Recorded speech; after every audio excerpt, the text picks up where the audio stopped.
live from Huntertown, Indiana. It's Soarin' the Hawk on the air.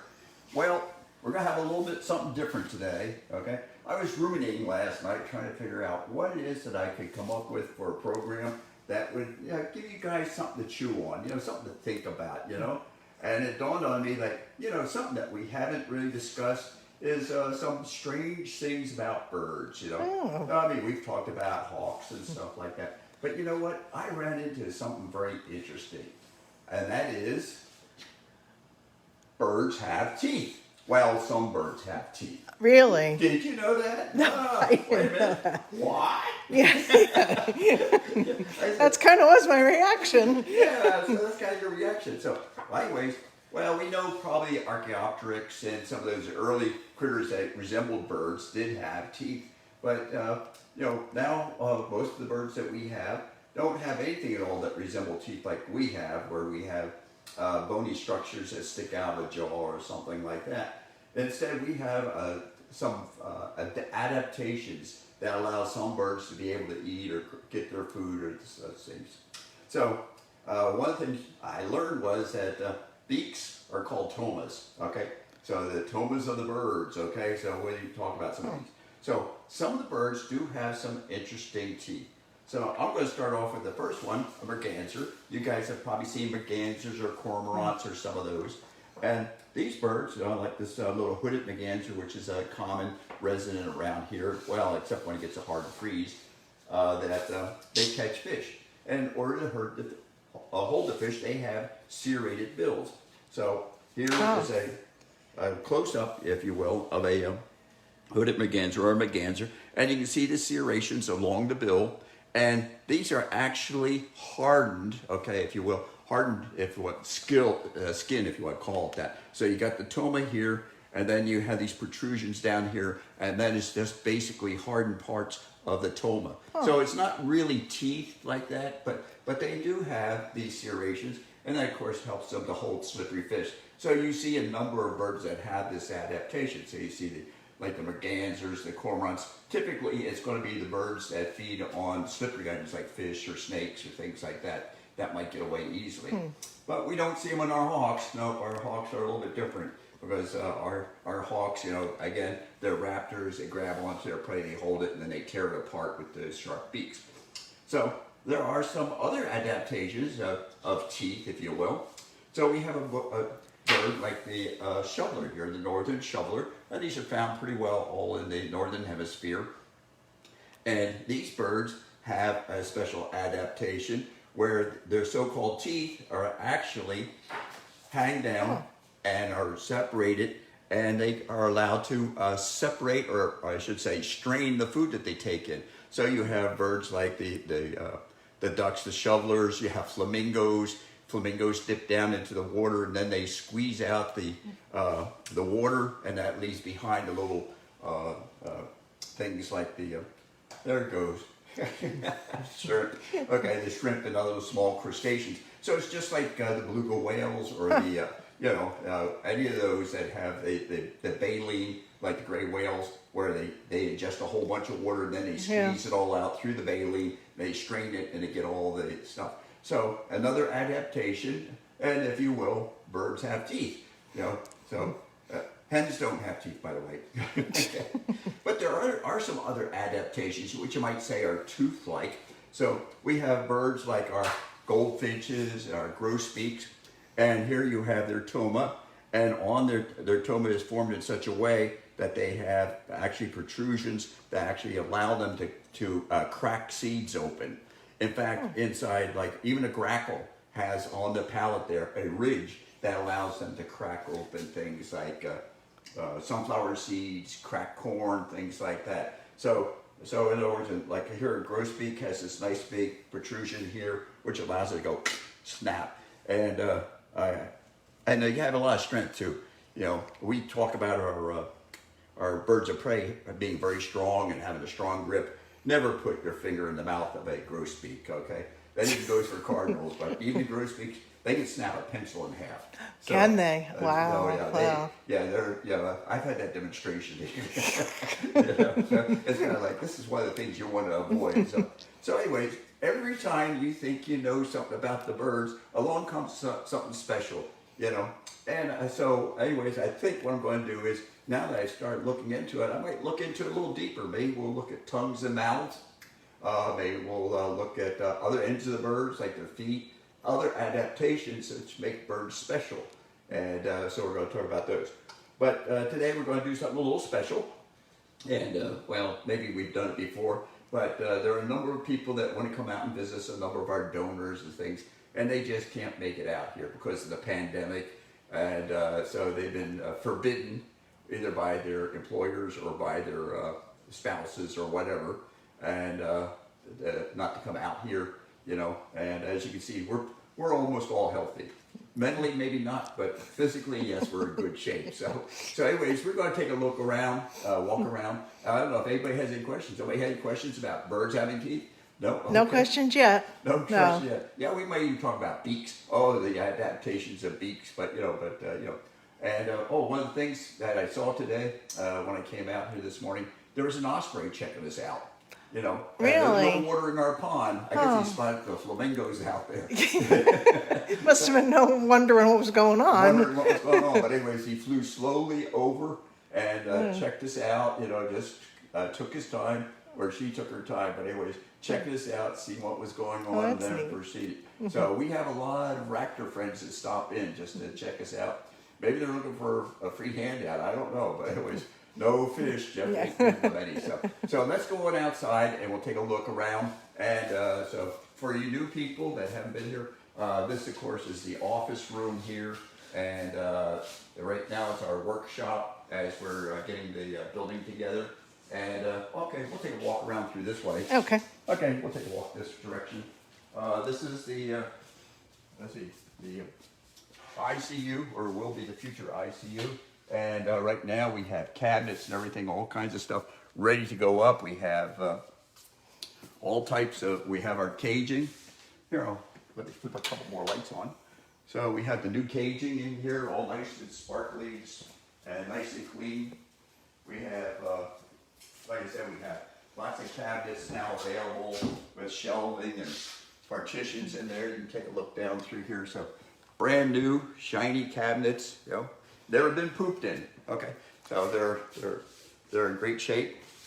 They're going to be nice. They're going to be nice. So you have smaller ones on top and larger ones at the bottom. Right. What kind of bird would you put in the like one at the top? The top ones that go possibly a barred owl, but typically going to be like Cooper's hawks, kestrels, screech owls, saw-whets. You know, so it's mostly the smaller. In fact, the very small birds are going here. Okay, we have special small ones now, and these things are really unique because they come apart and they can go through our dishwasher. Okay, so these are going to get the medium-sized birds, you know, barred owls and some of those. And then, of course, down here we're going to get the larger, the red tails, the great horns, red shoulders, they'll go in there. And so there's lots of room. And then we have 2 more cages that aren't here right now, but they're big enough for our turkey vultures and bald eagles. So everything's coming along, and so possibly by September 1st we'll have this all filled up, and we'll have all our workstations in place. And so we're coming along. It all takes a little bit of time. And we're going to save some electricity. There you go. And then cut through the kitchen here. All nice and sparkly, spiffy, waiting for the feed and clean crew to come in here. They'll be in here about 2 o'clock this afternoon. And so we have all our freezers out there that need to be filled constantly. Okay, so we keep, right now, what do we have? We have, 39 birds right now? Maybe. I heard it was about 41. 39, 41, so something like that. Mm-hmm. So we have quite a number of birds that we're feeding, and so we're trying to get them processed and out of here, back to the wild so they take care of the youngins that they have them, and return to their mates, or just go out there in the wild and do what they're supposed to do. So, and what a great day out here. Beautiful day. That's a beautiful day. So out here we have our 5 exhibit bird pens or buildings, And out here, the our cadre of birds stay. And we have some openings right now. Occasionally, we use those extra open pens for like a preconditioning situation where we have some new birds that just came in and just need to have a little bit of checked out, but they're not ready to go into a rehabilitation facility or into the rehabilitation building.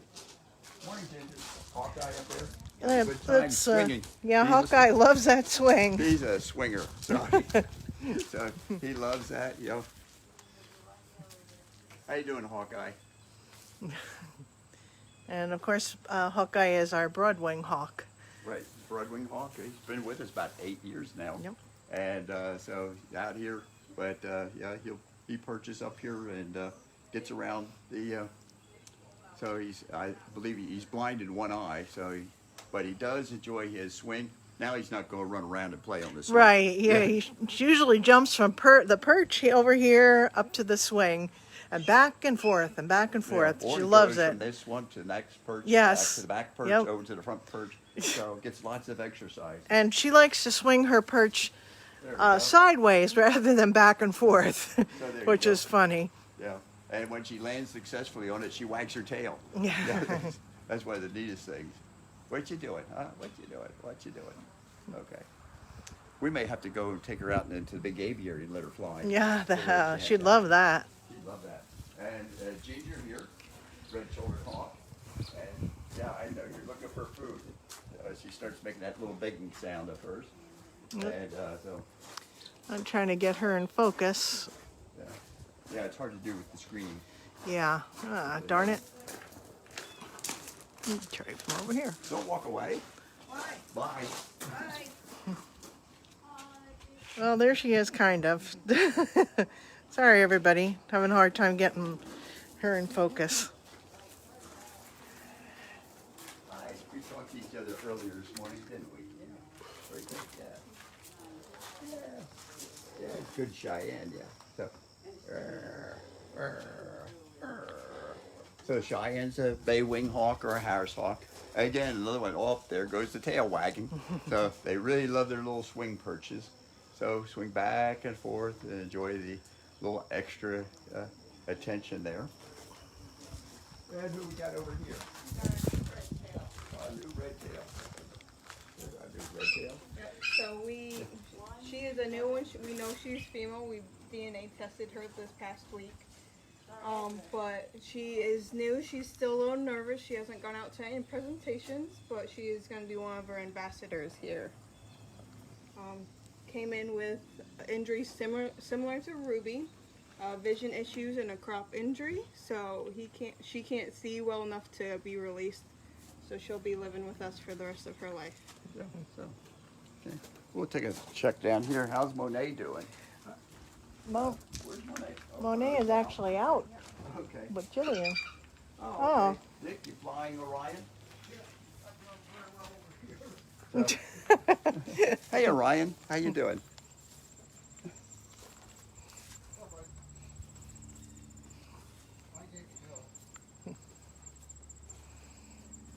He's having a hard time. What's wrong? Being shy today? Oh, Okay. Oh, here's a toy.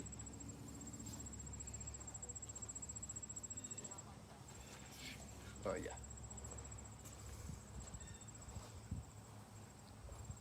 What are you feeding Orion? baby chicks, 2-day-old chicks. Uh-huh. Training to fly back and forth. I use chicken legs.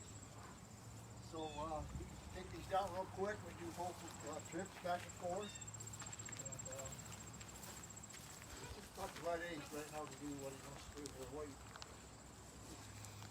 A little frustrated right now because he can't eat. Just won't get that taken care of. I think this Saturday.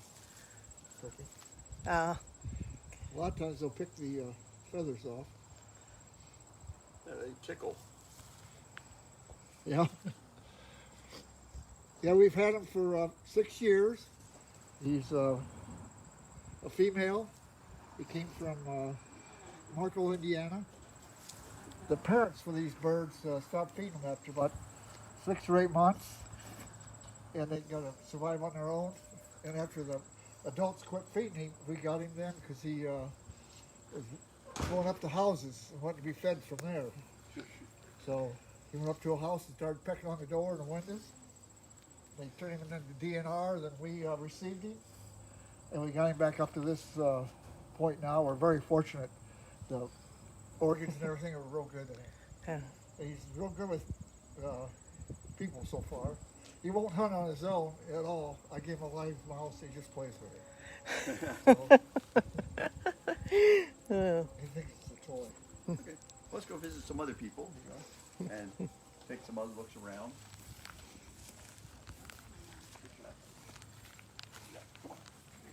Hi there. How you doing, Skylar? Skylar's up on her swing perch. And where's Sherman, huh? Sherman down there on the floor. Hi, Sherman. How you doing? So this is a short-eared owl. Short-eared owls are typically ground roosting or ground nesting birds, but occasionally you do find them up in trees and in bushes and things. But they're not real high flyers except during migration and when they're hunting sometimes. But typically you see them hunting about 5-6 feet off the ground, or actually on the ground, actually pursuing prey like grasshoppers and lizards and snakes and things like that. So don't look so serious. And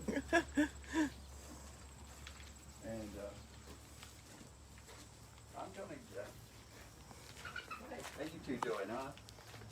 You happy to be back together?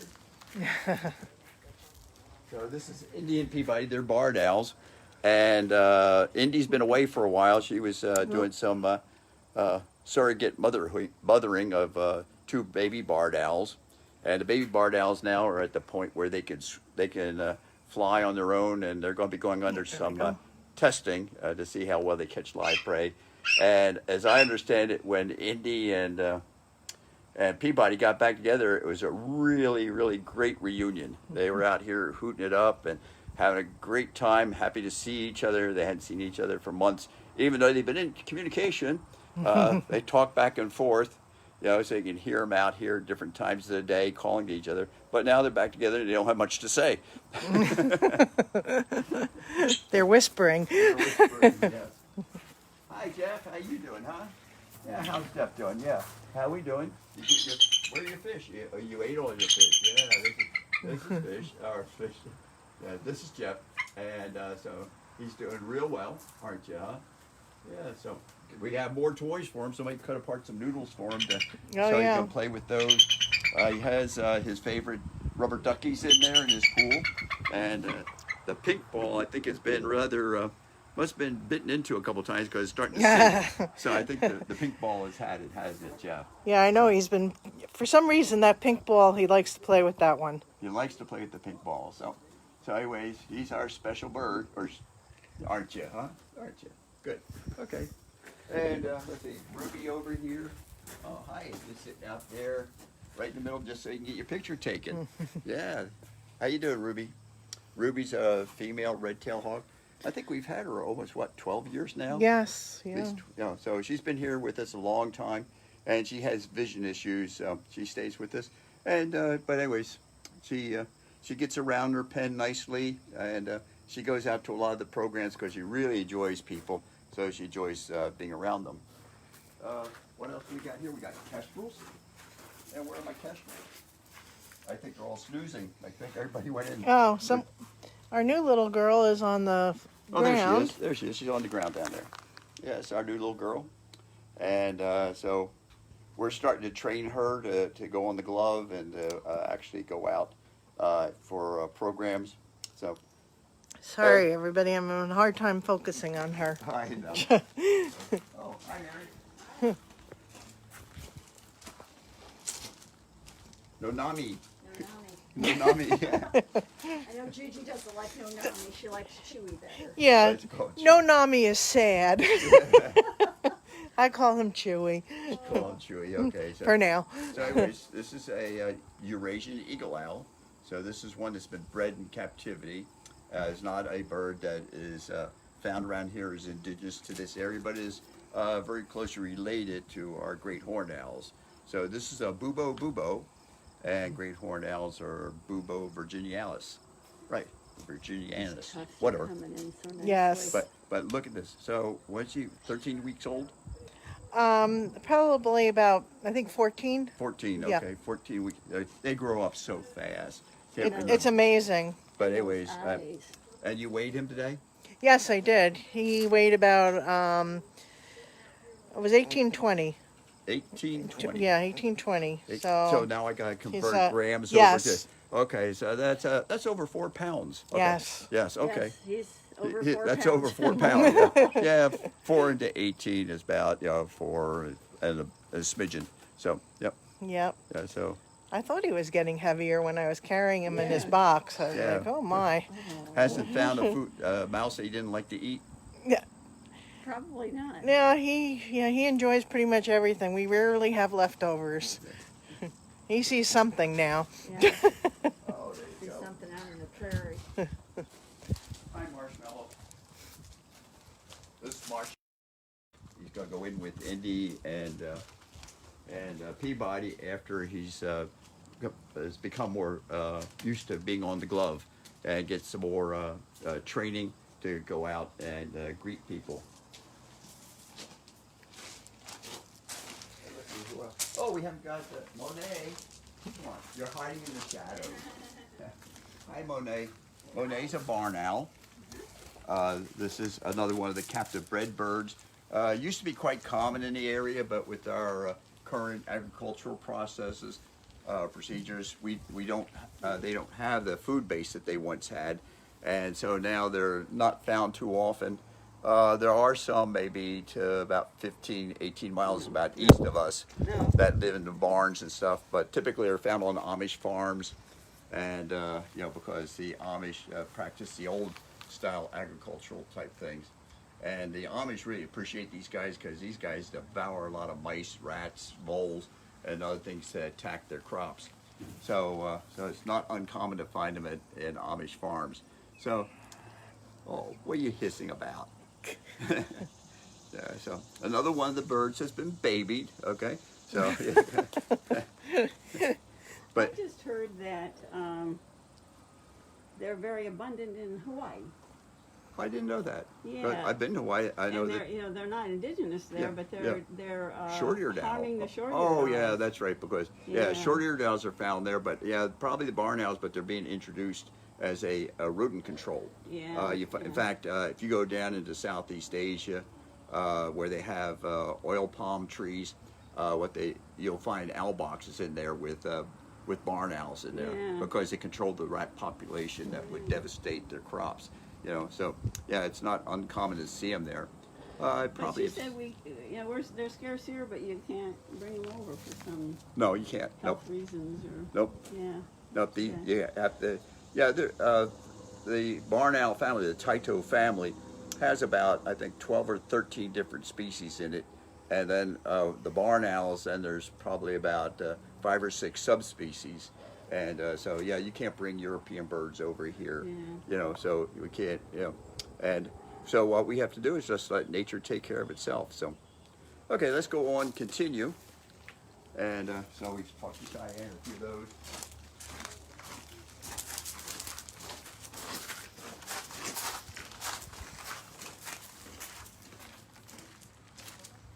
You want to mention our friend over here? Oh, I forgot, Captain Coop. Okay, Captain Coop. Okay, so this is a Cooper's hawk, as a young bird, and somebody's happy. Somebody's happy. So this is we call him Captain Coop. We'll get a real name for him later on, but this Coop is very unusual. Okay, it's very unusual because it actually likes people, which is kind of a little bit different. Most Cooper's hawks are very skittish, scared, but this one is adapting to us. Everybody wants, all the hams are starting to call now. So one of the things you notice about Captain Coop, look how pale that eye is. Okay, that gives you an indication that it's an immature. As they get older, that eye will turn deeper yellow into orange and almost to blood red. So you can really tell, goshawks really get that nice, really dark blood, red color. So it almost looks like they're bleeding from their eyes.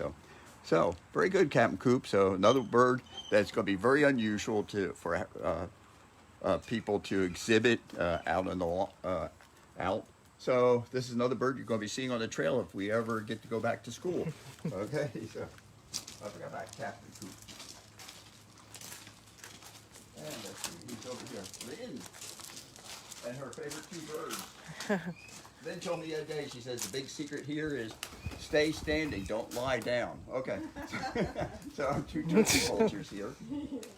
And we have Air. Which one's Air? That's what I thought, yeah. Yeah, Air is the larger one. Yeah, as a matter of fact, yeah. Surprisingly so. And Air's coming along quite well. And the new bird, I don't know what's wrong with the new bird. He had a natural extinction in the wild and it had healed by the time we got him. Okay, Air, that was Air. okay, The new bird has missing half of his wing. yep, okay. Probably got caught. So Yes. non-releasable. So, but they seem to be buddies. Yeah, they seem to get along pretty well. And that's one of the things about the birds that I'm always pushing is the fact that they're social.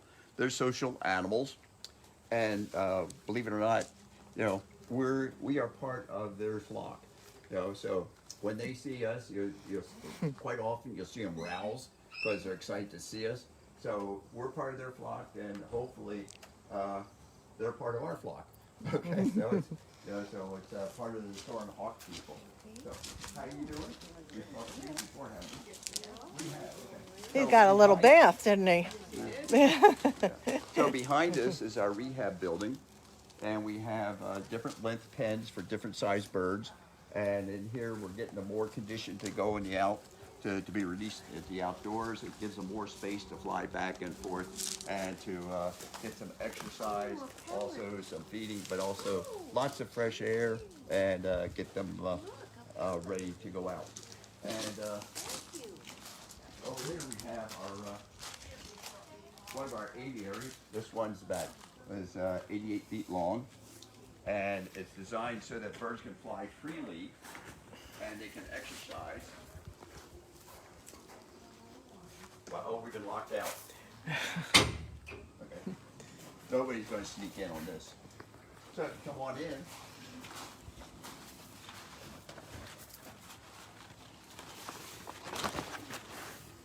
So they have lots of perches to land on. We have a bench over here so that the evaluators can watch the birds flying back and forth and evaluate how well they're doing. And then we, like I said, we have lots of perches. We even have a big hanging perch. You know, Wow. So that's going to give some of the birds a little altitude. And somebody's going to say, well, why don't you have two hanging perches? Well, we would have two, but then we would never get them down. So one is what they get. So anyways, we have good ventilation in here. Got a nice, if you will, soft floor. You know, so that you know, if anybody has to land or something like that, they can have a nice soft floor. Plus, also, this is all gravel, so it will drain well. So that, you know, so we won't have muddy places and stuff like that. We won't have stuff hiding in the weeds or the grass or anything. So it's going to be, so it's nice. We've been flying some of the birds already, and the barred owls, the two baby barred owls, were out here the other day flying around, and they like landing on our camouflage netting because they think it's trees. So they've learned to do that, and so this is the new thing, and this is to replace the idea of flying the birds on lines, on creance lines. This way, there's more likelihood the birds will get lots of exercise, less likelihood that they'll be injured or damaged in any way, and also less chances that they're going to be terrified of the humans from handling them too much.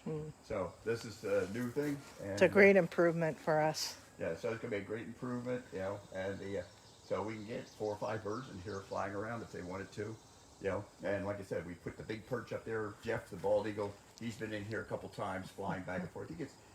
He's getting that sore wing exercised, and he's gaining more altitude each time he comes in here. So we think it's really going to be good, beneficial to him, and get some of these things straightened out. So anyways, we didn't have a christening party for this. I'm sorry, but we should have. But so we have had some of the birds in there, and so.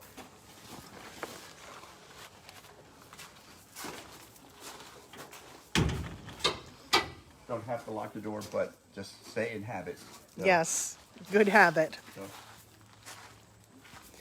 So anyways, that's a quick rundown of our facility. Oh, I guess I can show you our extra long pen. We just finished doing some touch-up on it today. And we're going to have to move out a few ladders and things, get them out of the way. And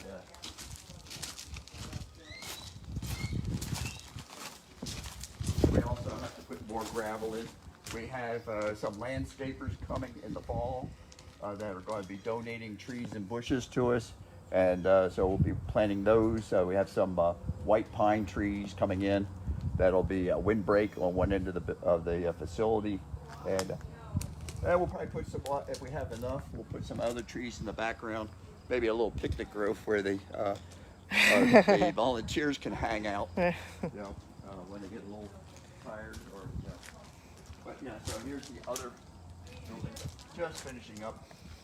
And again, hanging perch, much longer. So this is 120 feet long. 120 feet. Wow. So 120 feet long. So it gives them lots of distance to fly back and forth and exercise, and gives them a chance to get away from us, and also not feel so confined. So we're really moving along, and we do have a few little things to clean up. Yes. Yeah, we're not going to leave the ladder in for them, though, otherwise they'll be planning to escape. So for people who haven't had a chance to volunteer, go to our website, soarinhawk.org, and you can volunteer, and then you can come out here and see for yourself. Okay, and you get to come out here and work, and the conditions are not, well, they're not the greatest, but don't forget, we're working with wildlife. Okay, so you're not going to see cement sidewalks or anything like that, but you're not going to be wading in mud or anything. No. And you're going to be in undercover. There's no rain to fall on you. We have a building, and a great. Oh, I know. One thing I didn't show you in the building, we actually have an indoor toilet now. That is a step up. That's a great step It's up. a huge step up. That's a great step up.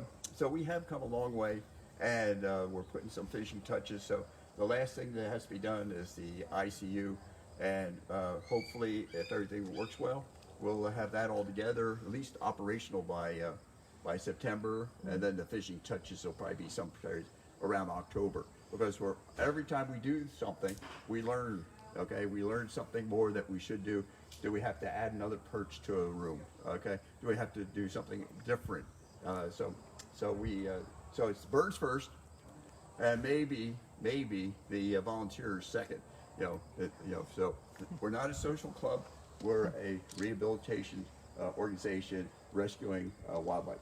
So Birds always come first. birds first. Okay. Anybody got any questions out there? No. No, I just seeing this light. Sorry, I have to. Yeah. Well. So someone said, looks beautiful. Great job to all the volunteers. And good to see you, Bob. Well, good to see you too. That's Annie. Annie. Okay. Annie Which Geiger. Annie that is. Annie Geiger. Oh, Annie Geiger. Oh, wow. How about that? Hi. Long time no see. Anybody else? Nope. So, how am I doing for time? Overrun, right? Let's see. We're about almost about a half an hour now. Okay. So, you got to tune in next week, because I don't know what we're going to talk about next week, but, I thought you might be interested that birds have teeth, so we're going to find out some other things that birds have or don't have, maybe next week we'll talk about the vision of birds, how well their vision works, and why they have the vision that they have and how they adapt. Or maybe it'll be about feet. There's all kinds of different kinds of feet. Some are flat feet, and some of them are curved feet. Some of them are talons, some of them aren't. Almost all of them have nails, though. So so there's feet, there's beaks, there's all kinds. There's short beaks, there's long beaks, there's thin beaks, there's hard beaks, there's chiseled, pointed beaks. So inside of mouths, there's all kinds of different kinds of tongues. So there's all kinds of things to learn out there. And so each time, even the feathers are interesting. You go out here and you look at these birds, you look at how well decorated they are. Even the vultures look good when you take a good hard look at their wings. Yes, they at are. Their feathers. Yes. So there's all kinds of things out here to learn about birds and to appreciate about the birds, but also appreciate nature, take care of nature, and nature will take care of us. So I've run out of words. Well, not really, but so And if I could put in a PSA Okay. that if anyone would like to donate to Soaring Hawk, please visit our website, and I will put the link in there. We are with hard times now because presentations are a huge moneymaker for us, and we are not having any of those. So we need food for the birds, and I'm going to come over and we'll sign out with Chewy. Our birds, you know, we need to feed our birds. We need to take care of our birds. If you can help us, please, please do. It's a tough time for a lot of organizations, and for us, it also is. So, that's what I wanted to say. Oh, okay. Well, yep. Give a hoot. Right? Give a hoot. Yep. Yeah. So, Okay. all Well, right. I'll see you next week, and most of the same crew will be here again. Yeah, we're a 24-hour, 7-day-a-week service. We can't take off. The birds can't. We can't. What you see up there? Oh, that's She just sees something. that. She was seeing that red tail though that was flying Oh, was there a around. red tail flying over? Yeah. Well, we always keep an eye on predators, don't we, huh? So, yeah. Not too sure about what it is, so don't worry. You'll be safe with us. Okay, somebody asked is Jefferson the Eagle still there? So, Oh, yeah. You yes, missed you missed, yes, we did videotape him a little while ago, so rewatch our, Yep. our, our If video. anybody's down to Kikiyanga Festival, we'll have Jefferson down there on Saturday around 10:45 and at noon. So you can stop by the Kikiyanga Festival there in Decatur and give them support. And after that, I'm not sure where we're going. We got, like I said, it's a little lean on going places and taking the birds around. So we'll be at the Kikiyanga Festival in Decatur, Indiana. And they'll have some other stuff there besides us. They have, I think, last time I was there, they had Samuel Clemens there giving some talks, and I thought he looked amazingly well for being as old as he is. So he was there. They'll have some encampments, Civil War or maybe Revolutionary War encampments and cannons and other stuff, and there'll be a number of people displaying Indian artifacts and things like that. So be And that's worthwhile in- stopping down there. That's in Riverside Park, right? Riverside Park, yep, and lots of parking there, and food's not far away. So, great. So I'm going to say goodbye. Goodbye. Okay, bye everybody. Bye-bye. Bye.